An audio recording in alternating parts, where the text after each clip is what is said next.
Hey everybody, what's going on? It's Reversal Wizard here, back again with another card from Tarkir Dragonstorm.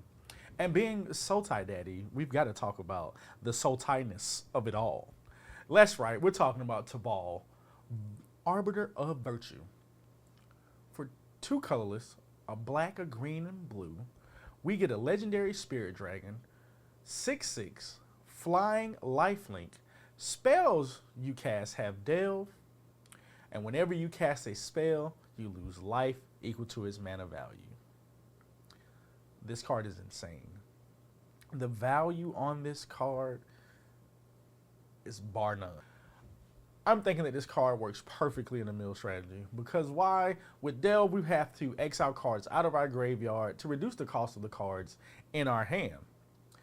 But there are some synergies that we can get before we even cast the spells out of our hand. And I'm looking at you, Colossal Grave Reaper. For 6 colors, a black and a green, we get a creature dragon with flying, 7/6, that says when this creature enters and attacks, we mill 3 cards. Also, when one or more creature cards is put from our library into the graveyard, we put those creatures onto the battlefield. So yes, we're going to be milling ourselves. We may even be milling our opponents. But for every creature that we mill, we get to automatically put it onto the battlefield. This card is perfect in this strategy. Now, what about some of the delve cards? We're exiling cards. We got to get some other type of value, right? And this is where the Sultai Precon comes in handy. And I'm looking at Teval's Judgments to help me out with those cards that I'm exiling. So for 2 colorless and a black, we get an enchantment that says when one or more card leaves our graveyard, we choose one that hasn't been chosen this turn.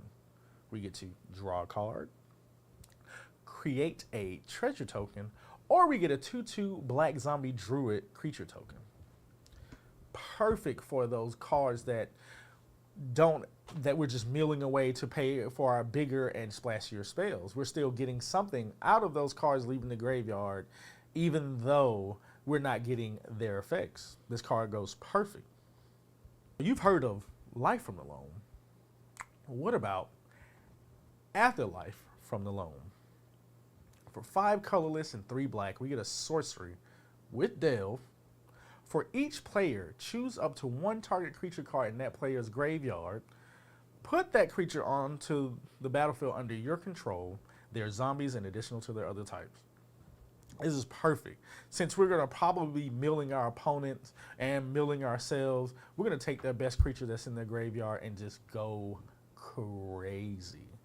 This card is insane. I love it. Can't wait to play with it. Now, what else are we going to do?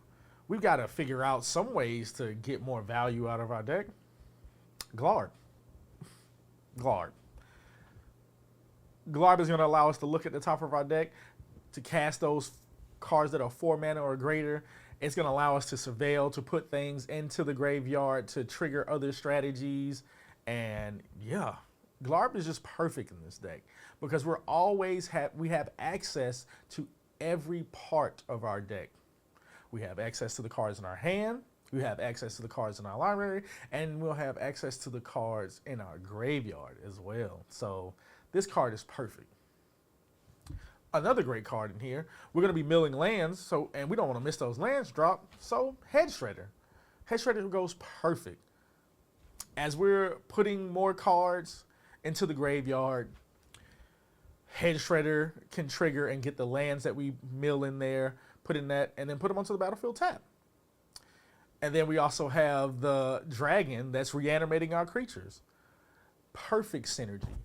Not losing any value, but kind of cheating around the fact that we're not playing or casting any spells at this point to lose life. So we're able to manage our life total too, and we're not just losing so much life to casting spells.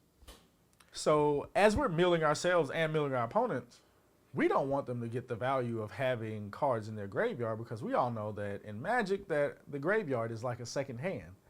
So we got to take those cards from our opponent. What better way to do that with Valgavoth Tear-Eater? Valgavoth is just going to sit there and take all those cards, and then on our turn, we're going to just pay some life to just get that value, to just use their cards against them. And when they realize that there's nothing they can do, and that we have cards like Whip of Erebos onto the battlefield, they're going to scoop. And then they're going to realize that we were the problem all along. And that's been my thoughts on Teval. What did I miss? Tell me below. What busted things do you plan to do with this deck? I can't wait for this set to drop. Till next time.